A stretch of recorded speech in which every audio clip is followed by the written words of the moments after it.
Welcome to Kathy on the Couch, the EMDR podcast for everyday clinicians. I'm the host, Kathy Couch, at Rewired 360, your EMDR university, where you find everything EMDR, from the EMDR career pathway, from basic training to certification, and learning how to support your own trainings. I'm also a grief specialist in thanatology and death, dying, and bereavement, twin mom, and mom of an all-star cheerleader. We are here today with a fun, exciting guests, and I'm just gonna let everyone introduce themselves, and I'm gonna start putting this on to YouTube. So I have an exciting announcement. We're here with Tony today. He's actually not going to be joining only this podcast, but he's going to be joining as my co-host in the future. So that's super exciting. To have all of his fun resources and engagement. So I'd like to welcome Tony as my new co-host of the Kathy on the Couch podcast, and we will be doing lots of fun things together. So I'll let Tony introduce himself, and then we'll go around and start with the guests. Cool. Yeah. So I'm excited, Kathy, that we're going to be doing this together. So I'm Tony Parmenter. I'm also an EMDR therapist. I'm a consultant based in New England. Southern Vermont's where I live, but I kind of go all over the place. I even have an office in Iowa that I go to sometimes. So I live over here in New England, live with my family. I'm an outdoors person. I'm a musician. We're going to talk more about this today, but I started doing fly fishing and EMDR together, and it's developed into this thing that like a lot of people are doing now too, and that's been really fun to expand and meet new people that way. And anything else I should say, Kathy?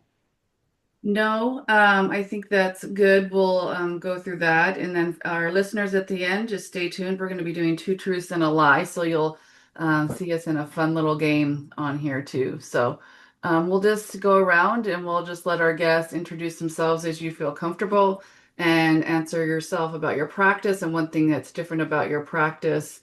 And we'll go from there.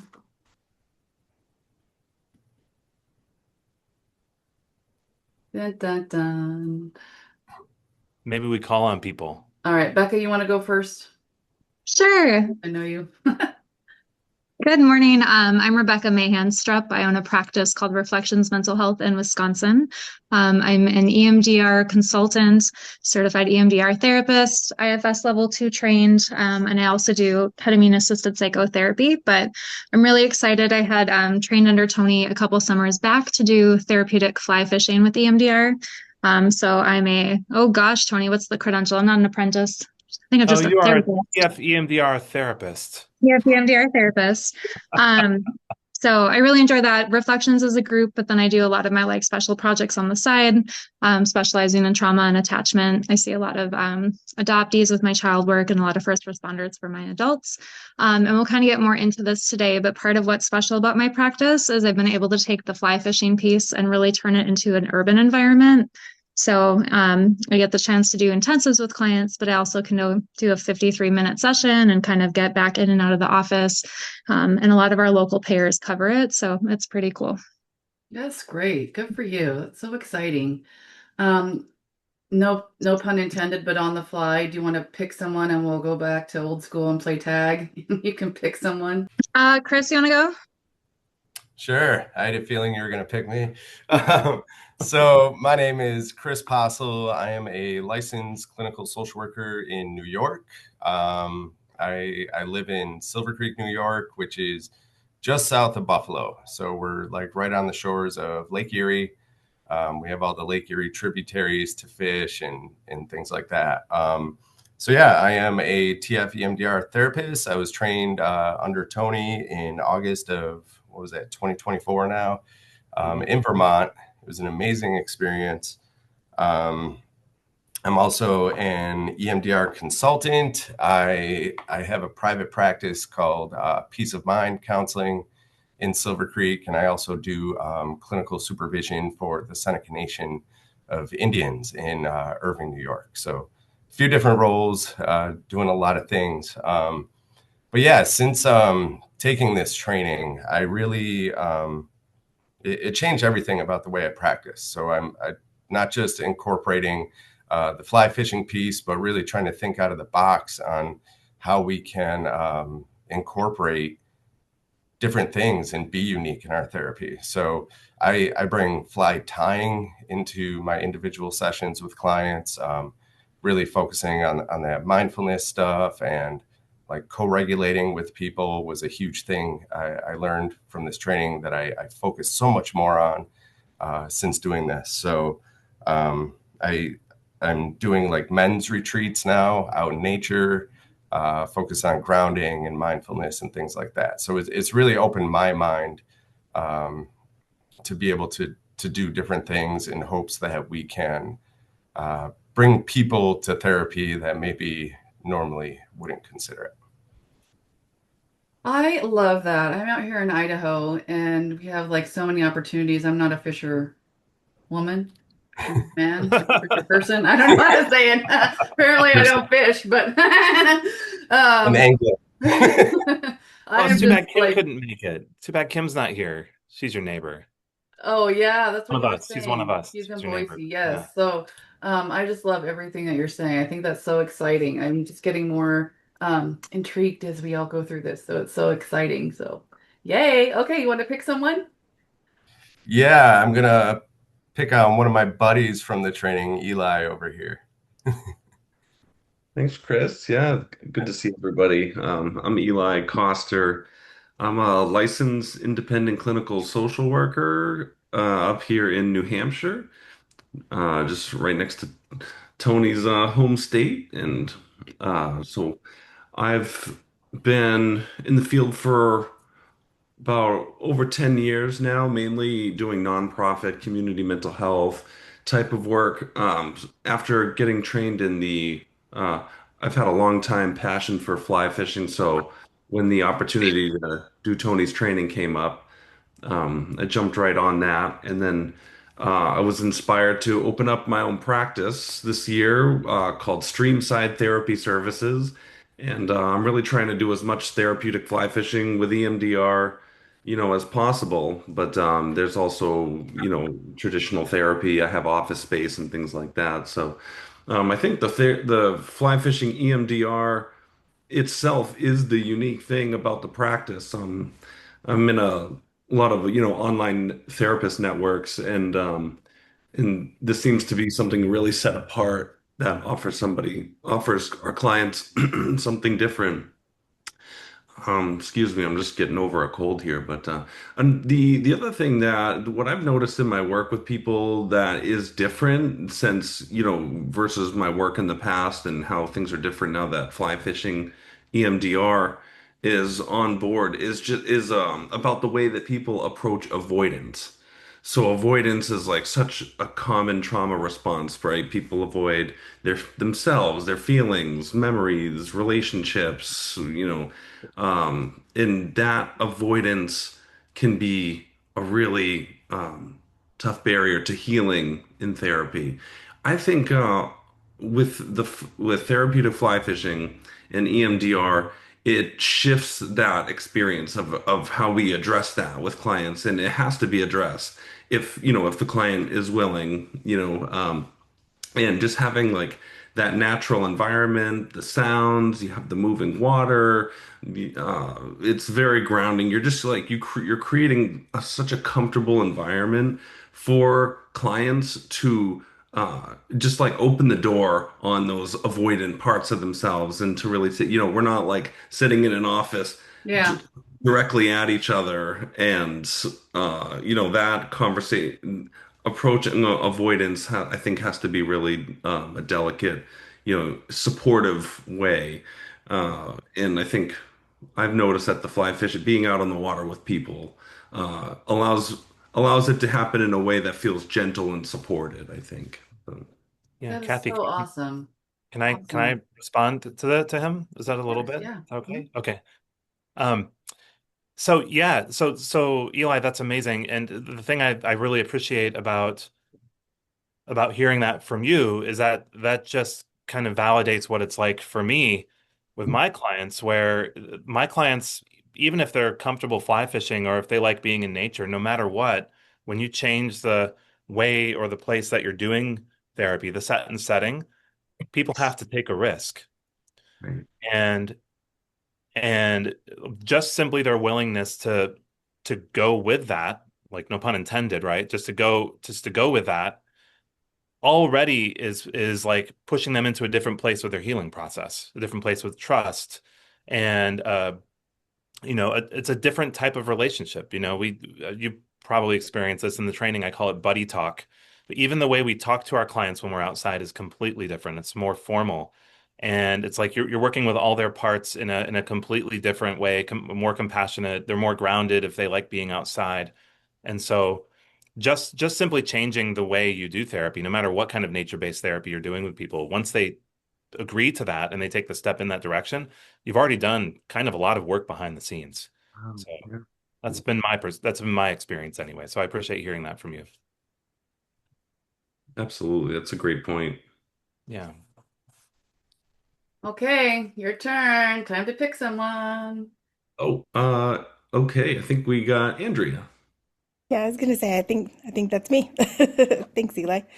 Hi, my name is Andy. Everybody calls me Andy, so my name is Andy Watts. I'm a licensed mental health counselor in New Mexico, and I own an agency called Guardian Wellness. I specialize in the treatment of first responders. I've been doing that work exclusively with first responders for the last 15 years. I really love the fly fishing EMDR. I've always been an outdoors person, and fishing has always been fun, but fly fishing was kind of new. I had done a little bit of it, but I'm doing a lot more of it now. I also really like to do kayaking, and I think you can implement kind of EMDR with kayaking or surfing or other kind of outdoor activities that kind of create that bilateral stimulation. So I'm really excited about the avenues that we can take the combination of EMDR with just nature therapy in general. One of the things that is unique with my therapy practice is that I focus a lot on interoception. Many first responders, after going through lots of critical incidents, their rate of critical incidents is super high for them. And so, in comparison to other nervous systems, they do tend to have much more shut down, avoidant coping strategies to deal with all of that. And so, focusing interoception work and I basically call that neuro rehab from trauma. And just kind of watching them open up and do that is really cool. I also just started learning how to do psilocybin assisted therapy. And so that has also been amazing. So I think the combination of these things to address trauma is amazing. And I really love being a part of this community. So thank you. That's good. Is that legal where you're at, the psilocybin? I'm in Idaho, and we have ketamine that's approved. Remind me what state you're in and if it's approved. Yeah, so it just passed. So it will be approved to be applied in 2027. And Okay. so I'm actually doing training in Colorado. Uh-huh. So I'm going to Colorado to retreats and helping facilitate there.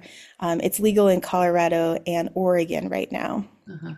That's good. Yeah, I'm licensed in Oregon. I just haven't stepped all the way into that, but I'm definitely in that area. So we're surrounded by that. It's coming up. So that's going to be awesome. Yeah. Thank you. Okay. Last but not least. Hi, my name's Victoria, and people know me as Vicky. My last name is Kilmfoy. I live in rural Wyoming, little town called Evanston. I am the owner of Freedom Mountain Counseling here in our little town. We're about 10 miles from the Utah border, so closest city is Park City, Utah. I have a Wyoming and Utah license. I am a LCSW. I'm a CIT, EMDRIA certified, and forensic mental health evaluator, also a Dr. Amen brain health professional. What sets me apart, I think, in my community as a therapist is obviously EMDR. I'm kind of known here for working with first responders and veterans because I am a veteran, Army active duty. I also am a previous first responder myself, working out of Colorado before I became a therapist. Um, I've been doing school counseling also for the last 6 years as my primary job, and my practice is evenings and weekends. I got to train with Tony in his first cohort in 2023, which was really awesome. I heard Tony on a podcast, actually. It was Cambria Evans and Zero Disturbance. And I was like, I got to reach out to this guy because I was trying to be creative with EMDR and doing things outdoors. And I thought this was a really cool thing. I had just gotten into fly fishing when I moved here to Wyoming in 2013. And it just really appealed to me. And so I got to do the retreat up in New Hampshire, and it rained the whole time. And We were also yeah, camping. We were also in yeah, tent. Yeah. yeah. I did the Airbnb. I wasn't going to do the camping. After the army, I was like, no tents. I'm not doing that anymore. Um, and so yeah, I just was able to connect with Tony, and he's been doing my consultation and has been a great mentor to me in my modality that I've been working on. I'd love to chat with you, Andrea, because what you were talking about kayaking, and I've developed 7S EMDR protocol where I use outdoor recreational activities to create the BLS, also using BiTAP bracelets in the process, and trying to get that going for a training this winter. Um, and trying to get with EMDRIA. I just sent them an email trying to get some CEUs.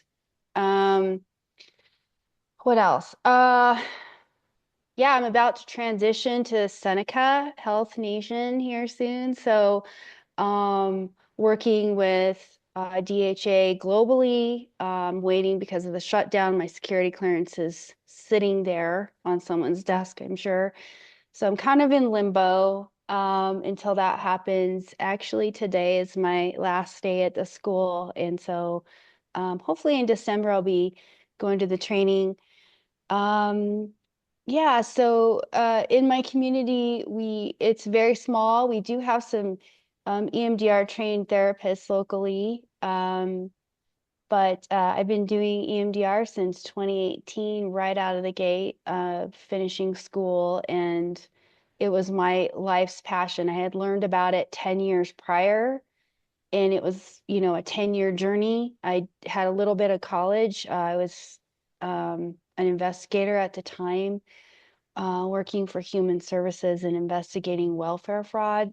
And I heard about EMDR, and I noticed that the people I was investigating just had huge amounts of trauma.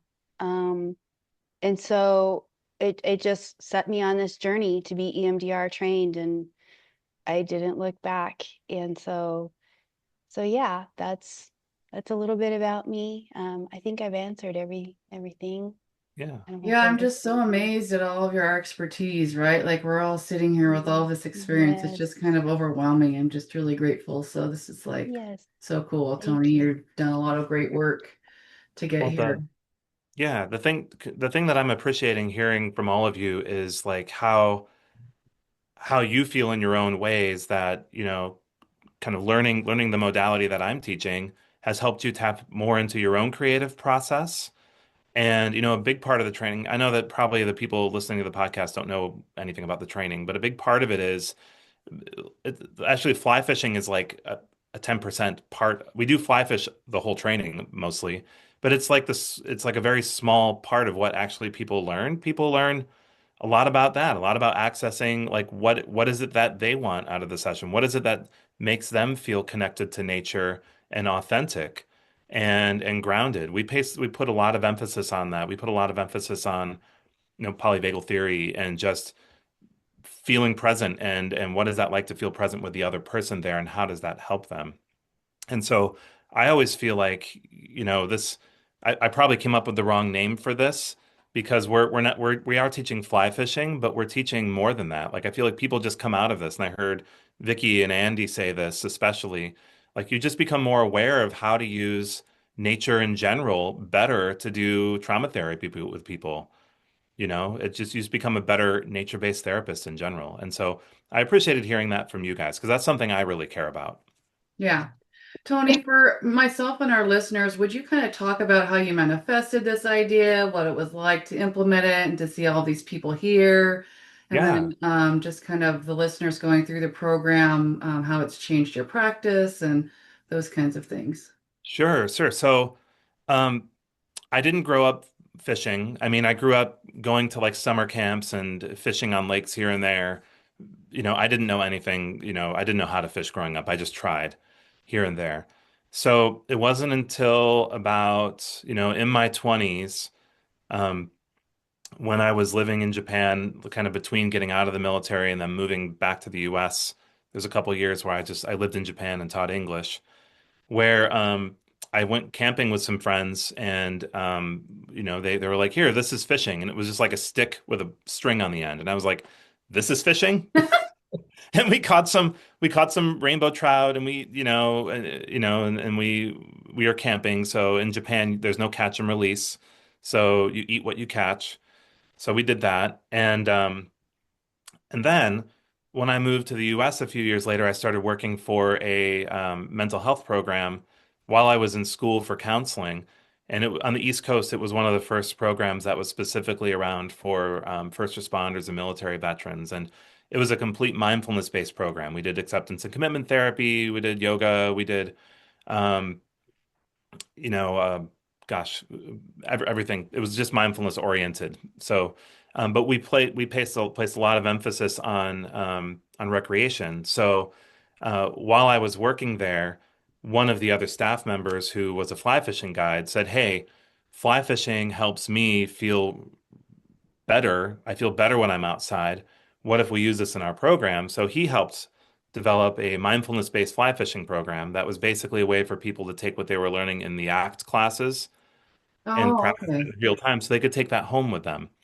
So it was a really great program. It was sponsored. We got like Orvis sponsorship. I mean, it was like everyone, because more or less people respect first responders. So we got a lot of we got a lot of help doing the program.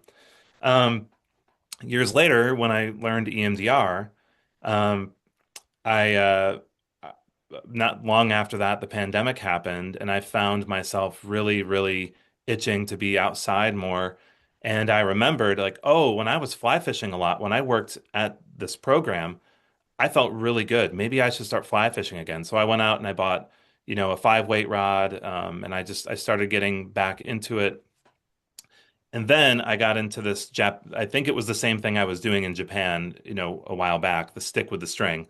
I got into Japanese style fly fishing, which is called tenkara, which is about 20 years old in the US, maybe not even that, maybe 15 years old in the US. Um, and so I started doing that more, and I realized I'm doing EMDR while I'm casting. I'm doing eye movements. Wow, what's it like if I bring something up? I know we're not supposed to encourage people to do EMDR on their own, but like I Well, was I think as experimenting. practitioners, right, we're always looking at the EMDR mindset. We just can't, it's a Yeah, life. Like we're always yeah, thinking about bilateral, right? yeah. So that's where it started. And so I started, I got certified. I became a consultant in training, and actually people started reaching out to me. I put a paper out, and people saw that and they started reaching out to me to to try to learn this too. So at first I was just consulting with people on this. And I realized, if I really care about this thing, I really need to make some kind of standard thing that people are doing. Of course, anyone can go out and fly fish and do EMDR, but I care about this thing that I made. So I want people to learn it the way that I'm exploring it. So we're all doing the same thing and it's helpful for clients. So that's when I decided to make a training. And um, and over that time, especially doing this more in my practice when it's warm outside, going out and fly fishing with people, just really plugging into it's a lot more than just casting and the eye movements. It's a whole body experience because even if you're outside just standing in the river, your body's moving back and forth. You have kind of a natural bilateral stimulation going on because you're staying in the water to not fall over. You have to notice the five senses more outside. And then there's research into, well, there's not specific research, but I use the research in the polyvagal theory, specifically regarding the inner ear muscles, what Stephen Porges uses for his safe and sound protocol. I use that to kind of look at what is the sound frequency in different river situations. And the rivers where we go fly fishing, the sound of the water is within that same frequency range, which activates the ventral vagal area of our nervous system. This is so cool. I know. So like you can just stand outside by the river and not fish, and you can have that shift. So that's really cool. And I've enjoyed, I'm kind of a social person and I'm also an introvert. So having the ability to do like to meet more people, but also have small groups. The first group was small, the next group was 8 people, the next group was 10. And I know everybody really well. That's been just the best part of it for me, is just knowing more good people and connecting. And yeah, so I don't know if I've said enough about the training or my Well, I experience. did have another question, and maybe all of you can kind of chime in here. I just want you to describe kind of the credentials, the pathway people can go down, and then also I'd like to hear from our guests on how they found you and kind of how it transformed their practice. Yeah, so part of me going back to so the first time I trained it, like when Vicky was there, I didn't have any idea about credentials. I didn't even think about that. Mhm.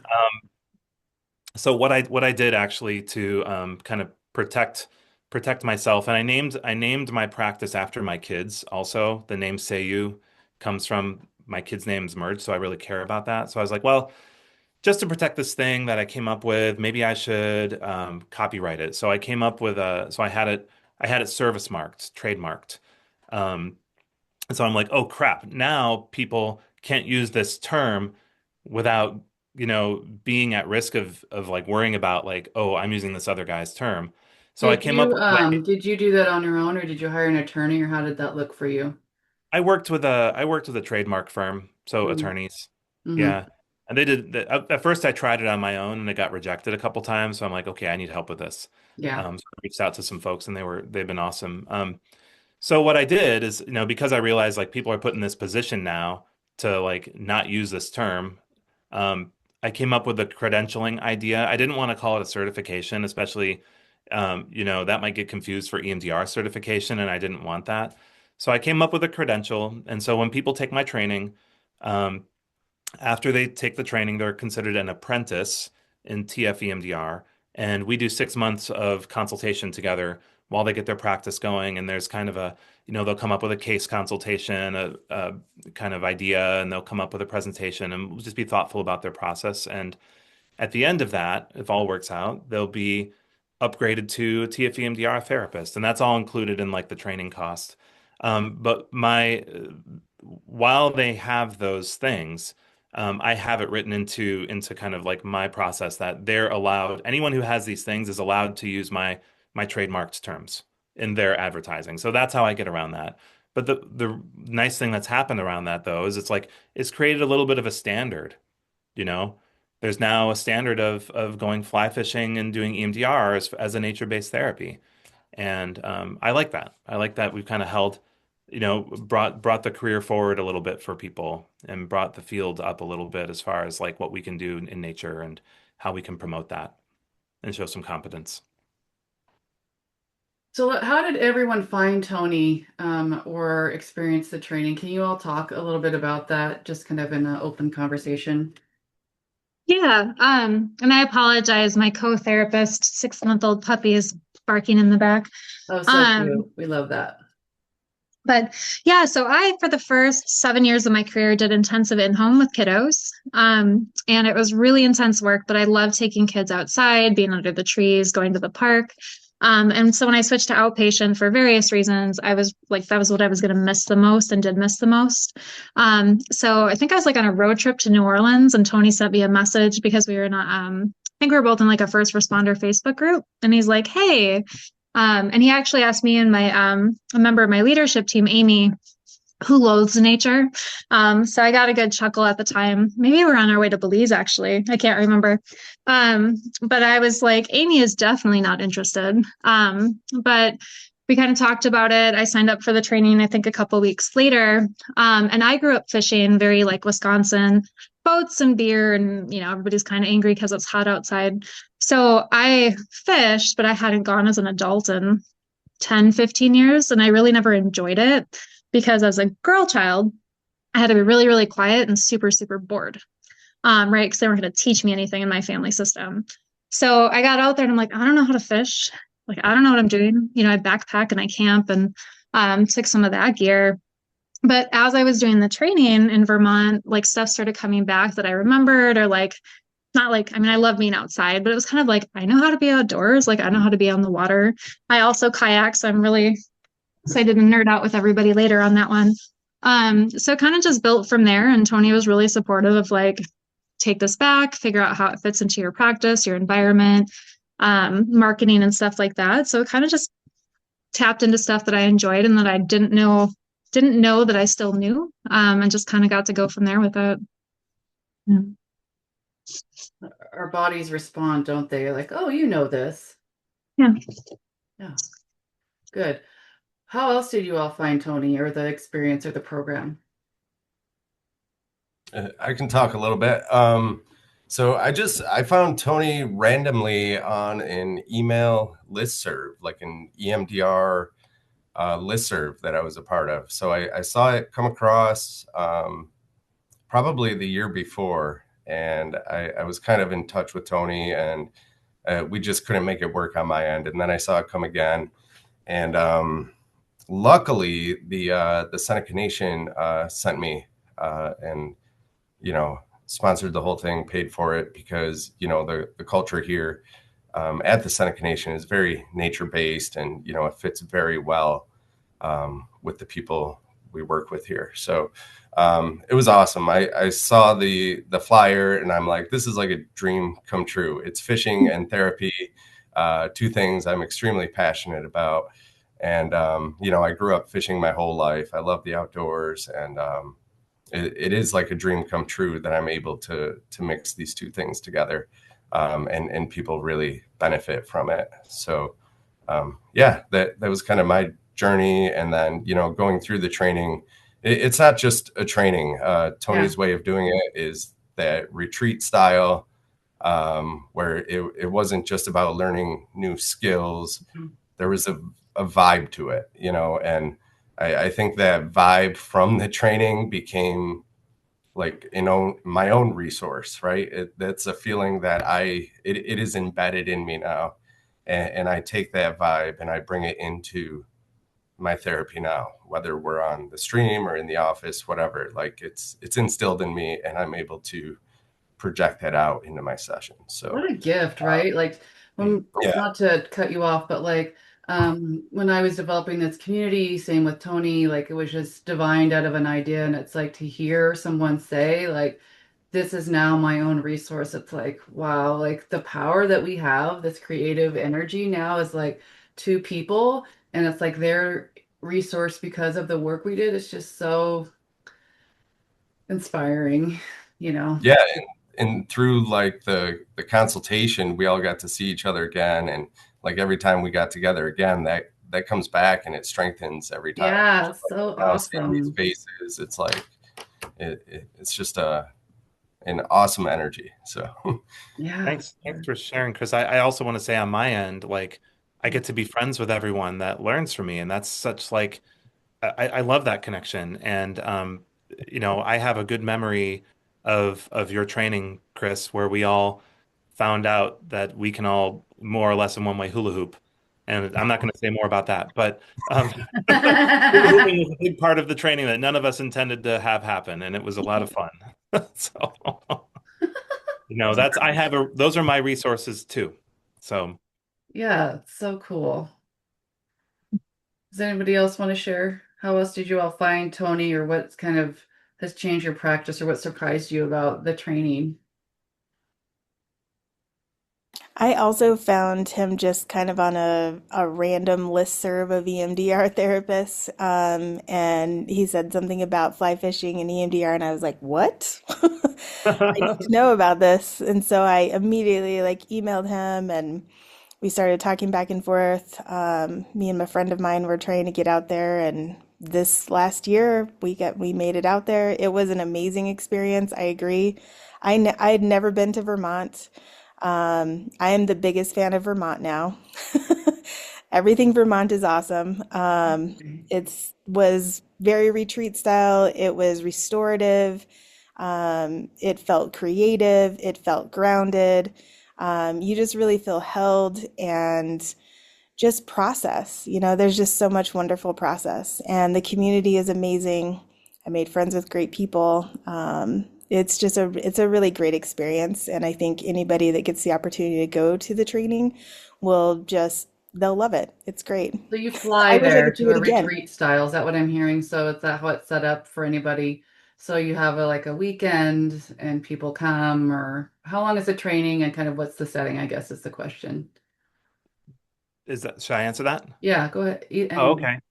Thanks, Andy. Um, yeah, thanks, Sandy. yeah, so it's a 15-hour CEU training. So it's EMDRIA credits, and I have CEUs through the Vermont boards. So, hopefully most people's boards reciprocate those. Um, but it's set up to be both in a 2 long day format or an afternoon long day morning format. So I just started offering this to individuals, and when we do it as individuals, it's on those 2 days. If I do it with groups, it's spread over 3 days. So people can, last 2 years we've done it in an inn, and so people can check in, take it slow, and we can, kind of slowly get into the material. We do a little bit of a lecture, then we go out and we start fishing. And, over the next couple days, we'll do a little bit of lecture in-house, then we'll go out fishing. Um, and so it's set up mostly to be like, so people have a home base. It's not just go learn and go off into the wind. People feel taken care of. Um, People do pay a good amount of money. It's more than just going to a regular 2 day training because you're paying for all the stuff to hold you there and the process afterwards. So I really care about how if people are spending money to come work with me and it's a small group. I really care about how people leave. I want them to feel taken care of. I want them to eat good food if we can do that. I want them to leave loving themselves and feeling more connected. And so I've always felt that that's an important part of learning. I used to be a teacher. Well, I guess I still am. I teach at a college too. But that's a good part of learning. But fun is also really important for learning. And when I started, when I was in school for counseling, I fell right into adventure-based counseling because I had a professor that was in that. I was like, this is what I've been doing as a teacher already. This is what's going to help me with my therapy practice, and this is how people are going to actually make big changes, is if they actually experience it and the right neural pathways are making connections, right? So that's always an aspect of this too, and whether we have fun and an experience in the training, or if people want to hang out afterwards and we have fun, however that happens. That's really important to me. How many people usually attend your weekends for the groups? It's 10 is what we had this year as the most. I think I'm going to keep it at that. Part of that is if we're outside on the water. Um, First of all, we don't want to have too many people crowding the river, but also for safety reasons, I want to be able to kind of be close to everybody. I do have Dan couldn't make it today. Dan Pierce has been my co-trainer for the last 2 years.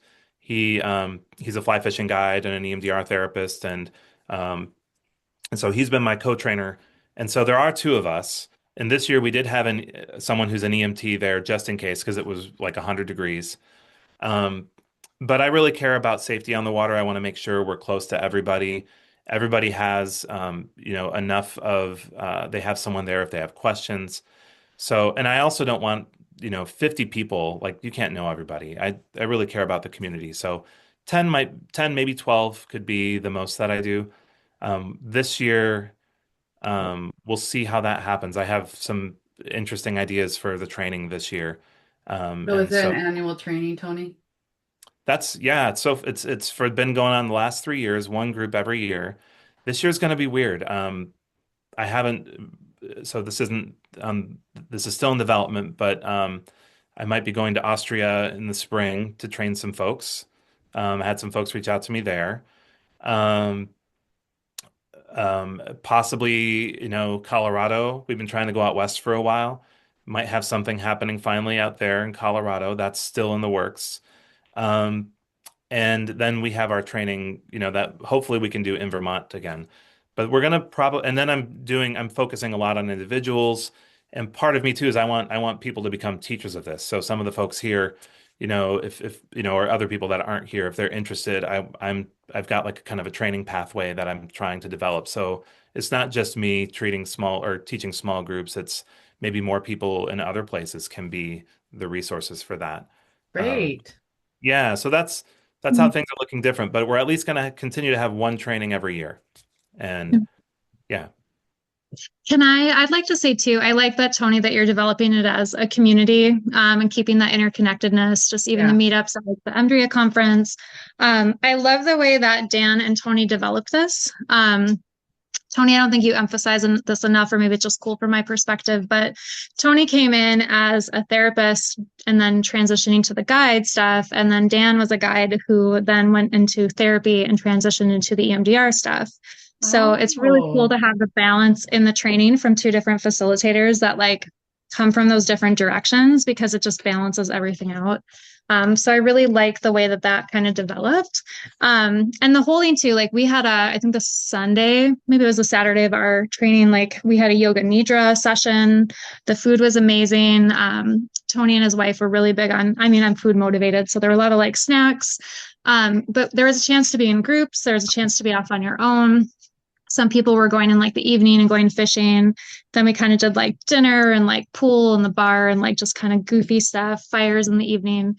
So there was a lot of chances to like go off on your own if you needed to, rest if you needed to, or just kind of be in that group. So that retreat style was just a little bit more about that I think was really nice for the community. yeah. It what was really funny about your year, so 2023, we were going to actually have it upstate Vermont in a lodge run by the state park system, where you're completely secluded. They serve you food. You stay there. It's really nice. They have their own lake um, with a special population of brook trout that don't exist in Vermont, but that were brought there somehow 100 years ago from the Adirondacks. And we were going to go up there and it was going to be great. It was going to be really chill. But a flood happened and basically washed out the road a month in advance and washed out all the rivers. So we had to relocate fast. We happened to relocate to a ski town near me, which has, it changed the vibe. It gave us more of a chance to kind of um, go out and do things after if we wanted to. Whereas, over there and maybe if we did it at camp style again, it would be more of just, we do things in the evening, but it's recreational, or it's camp style, or it's chill.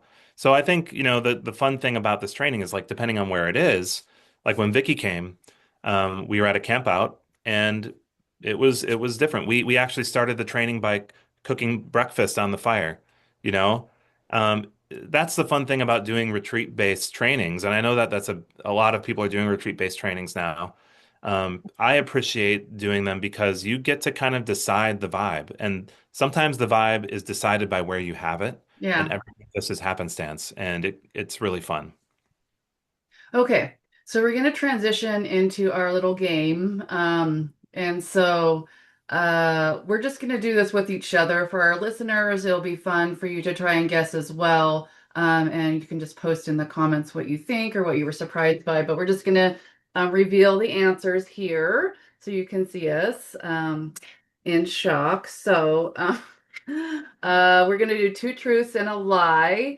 And so we're all going to go and we're all going to try to guess which one is. So if you've never played the game, we're going to say three things about ourselves, and two of them are true and one of them is not. And then everyone tries to guess which one is not. And we'll go around and do a round, and we'll just, I guess we'll just do tag system again, and we'll go from there. So I am going to let Tony kick it off. And so you can just start, and then we can all just call out what we think, and then at the end you can reveal what's the answer. Okay. All right. So first one is I I'm not Greek, but my mom makes the best tzatziki I've ever had. The second one is that um I I'm an OEF and OIF veteran of the Air Force. And the third one is that I'm probably in Call of Duty. I've heard, but I'm not sure that I'm in the game Call of Duty. So which one do you think? You guys go. Chris, you probably know him better than I do. Or Becca. Oh man. I'm gonna say the Call of Duty is a lie, but with Tony, that could be totally I true because he just know, because knows he's always everybody. popping these But things out that surprise us. I don't, I'm It's gonna say Call of Duty, but it's probably Greek. Okay. That's I my agree. I think it's the Greek thing. Okay. It's the Greek thing. I you're also you're have no gonna get me idea. on the Call of Duty thing. I'm going with it. Okay. Should I just say? I know we got like 5 minutes left, so should I just say? Yeah, just say. Okay, it's actually the OEF and OIF thing. I only deployed to Operation Enduring Freedom, not Operation Iraqi Freedom, when I was in the military. My friend Chance Glasgow, I've known him since I was like 21.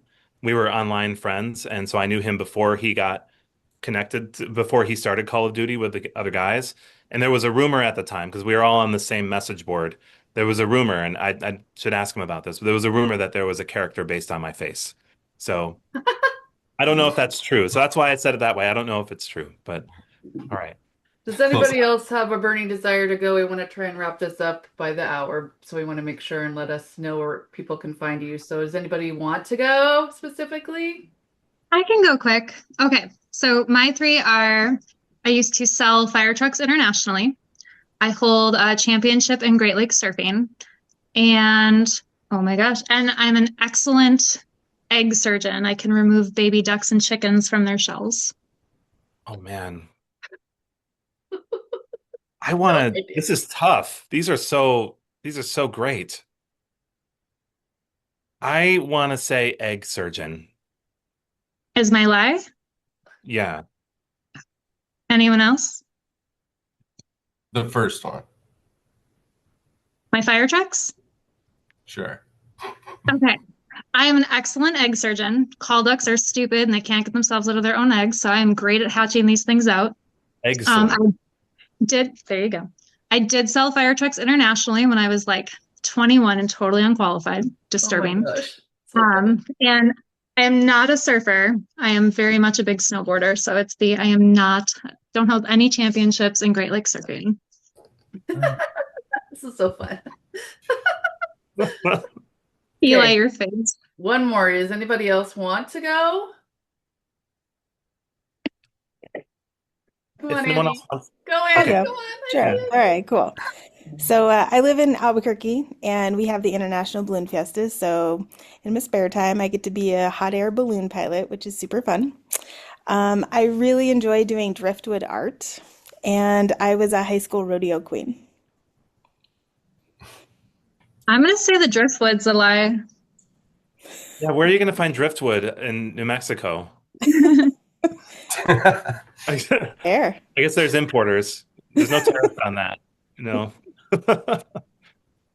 I'm going to say that too. Let's go driftwood. What's the Yeah. answer? I'm not a hot air balloon pilot. What? You were slowly Yeah. sold us. All right. Oh my gosh. I Okay, think I'm gonna go. you showed us some of your art, maybe a picture of it. Okay, I remember. Vicky also is a good artist. You guys should connect. Oh, Oh, that's thank awesome. you. Okay. I am a master at dot art. I was recruited to grad school while on a trip to Africa, or I ruined my minivan with diesel exhaust fluid. Diesel exhaust fluid? Whoa. I've never heard of that, so I'm going to say that's not a lie. I bet that happened while you were raising the twins early on. I'm going to say dot art. Apparently, I'm anti-arts today. Which one? I'm going to say the Okay. dot art is a lie. Okay. I'll just say the diesel thing because I've never heard of diesel exhaust fluid. Okay. Maybe I'm not man enough, but I'm not masculine enough to know that. So my lie is I'm a master at dot art, so Becca wins. I Oh, actually did run my minivan. It was the last stop before Vegas, and they have these like diesel exhaust fluid additives at the pump. And so typically in Idaho, you have to go and get it at a separate area. But oh, it's not it's like like the heats. it's an Oh, additive they have on yeah. tap down there in Oh, Vegas or around. I've never seen it. And so I pulled up to put the gas in and boom, little particles everywhere in my engine. So that was awful. Well, And I was, you know what that says about us for not getting people's lies as therapists? I We have know great unconditional positive regard. we Yeah. do. Yeah. Okay. I want everyone real quick to let people know where they can find you if they're listening. So, Eli, let's start with you since you haven't shared much. We'll go with you. Or streamsidetherapyservices.com. Good. Okay. You can find, oh, go ahead, Andy. Oh, that's good. Okay, guardianwellness.org. Good. I'm at Reflections Mental Health in Madison, Wisconsin, reflectionsmhwi.com, or on Instagram at No Longer Driftless. Okay, Tony needs to run, so go ahead, Tony. Yeah, thanks. Okay. SEIYUinstitute.com, sayuinstitute.com, and I'm working on redoing my website thanks to Becca's recommendation for somebody, not to fix my website, but for somebody. And you can find me on Instagram at SEIYU_TFEMDR_official. And that's where people can. Awesome. Cool. All right, bye, guys. Okay. Anybody else want to go? Other people need. Chris or you can find me at peaceofmindscny.com, or you could just search Christopher Apostle on Psychology Today. Awesome. Easiest ways. And Vicky. Yes, my website is fmcemdr.com. It's for Freedom Mountain Counseling. I'm also on Instagram, freedommountain.wy. Yes, and I'm also on Psychology Today under Freedom Awesome. Mountain. Yes. Well, I appreciate you all taking the time to come here. Again, if you have a specific topic you're passionate about, reach out. You can be a guest. I am Kathy Couch, Kathy on the Couch, the EMDR Podcast. So fun. And you can find me at rewired360.com. And we have a free resource library, lots of training. So go ahead and check us out, and we'll see you all next time. All right. Take care, everyone. Thanks for coming today. Bye-bye. Thank you.